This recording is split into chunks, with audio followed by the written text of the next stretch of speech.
Okay folks, Scott with Dallas Paint Correction and Auto Detailing here in Dallas, Texas. I just wanted to show you the final results of removing all the vinyl, all the glue, the adhesive, and then polishing the paint. I want to show you what this car looked like beforehand. Well, this is another one I have to do. There's the kids care, there's the vinyl, there's a little ID number on the fender well and stuff like that. So that's what we removed off this vehicle. Of course, my customer tried to take the vinyl off first, not a problem, not an issue.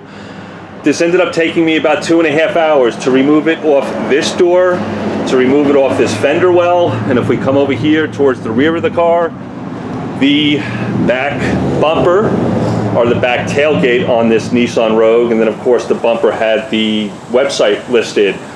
One of the reasons why I wanted to do a follow-up on this video real quick, I know I just made one before this. If you're going to use the 3M eraser wheel to remove adhesive, vinyl, be very careful. In fact, I do not recommend you use the 3M eraser wheel on anything, a substrate made out of plastic. Guess what? This liftgate by Nissan is actually plastic. It's plastic clear coated paint, just like it is on the bumper. I would be highly concerned about using the 3M eraser wheel on a substrate made out of plastic.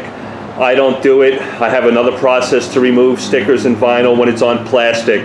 I just wanted to give you some heads up. If you're going to use the 3M eraser wheel, stay away from any substrate made out of plastic. Make sure your substrate that you're removing the vinyl from is made out of sheet metal, aluminum, whatever the case may be, some type of metal. That's fine for the 3M eraser wheel. But I just wanted to show you the final results of this vehicle with all the stickers removed. This was about a 2.5 hour moment. Here's the other door, completely removed. So we removed all the glue residue, the little vinyl that was still left around the lettering. And then what I did was, I didn't two-step this, I didn't one-step it. There wasn't much ghosting or mirroring on the panel. So what I did is I just used Griot's finishing sealant just to polish the paint. There was no ghosting or mirror effect going on. I just wanted to lay some protection down and restore shining gloss. So that's what I did. Now, another thing to keep in mind, guys, if you're going to get into vinyl graphic removal, you want to be a little concerned. While you don't want to be, don't concern yourself with it, but you need to know about it. If we look at this door where the vinyl once was, it's now gone. The paint is completely shiny and glossy. There's no ghosting effect from the letterings that were there prior. Some glue, especially on white cars, you'll notice it. You have to ask your customers, how long has the vinyl been on the car? Has it been 3 years, 4 years, 5 years? Especially on white paint. There is an issue that happens. The longer those vinyl stickers are on there, yes, you'll have a ghosting effect, but sometimes the glue on the back side of the vinyl tape or the vinyl lettering will actually start to stain the clear coat. It will stain it yellow. It'll look like somebody peed on the door, like cat urine. When you see yellowing after you remove the vinyl, be very careful. I have tried to remove that yellowing with sandpaper, with wet sanding. I've gone as low as, 800 grit, and then backing my way out to 3,000 grit.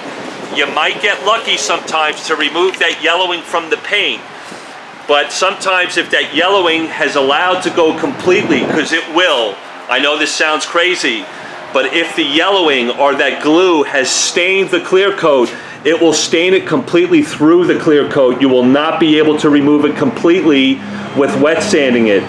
That's what we call damage control or expectation control. When you talk to your customers, the longer that vinyl's been left on there, you have to know that glue can stain the clear coat. So you want to have that conversation with your customer. That doesn't mean you don't remove the vinyl. You still want to remove the vinyl. You can polish it. You can diminish that yellowing effect to some degree, but it's always best to know that beforehand. Tell your customer there is a slight risk. I would say about a 5 to 10% risk, especially on white paint. If the vinyl's been left on there for a long period of time, it could stain the clear coat yellow. You will not remove it. Trust me, my friends. You can wet sand it all you want. You can compound it with an aggressive compound and then polish it. It has stained the clear coat straight through it. The only way to get rid of it is to remove the clear coat. None of us want to do that. That's not the moment. But that's damage control. That's controlling expectations, knowing that beforehand and discussing that with your customer. 99.9% of the time, as long as the customer knows that potential, they're not scared after the moment because you didn't let them know about it, they're fine with it. But you got to know that sometimes that glue, that adhesive can stain clear coat, and it's an issue on white vehicles. Happens on other vehicles too, but a lot more noticeable on white. All right, guys, I just wanted to share the final results with you. 2.5 hours here, roughly, some BS time with my customer, letting them know I was grateful. And there we go. I've got to get to another job. I just wanted to show you the finished results. Thank you so much, guys. Love one another.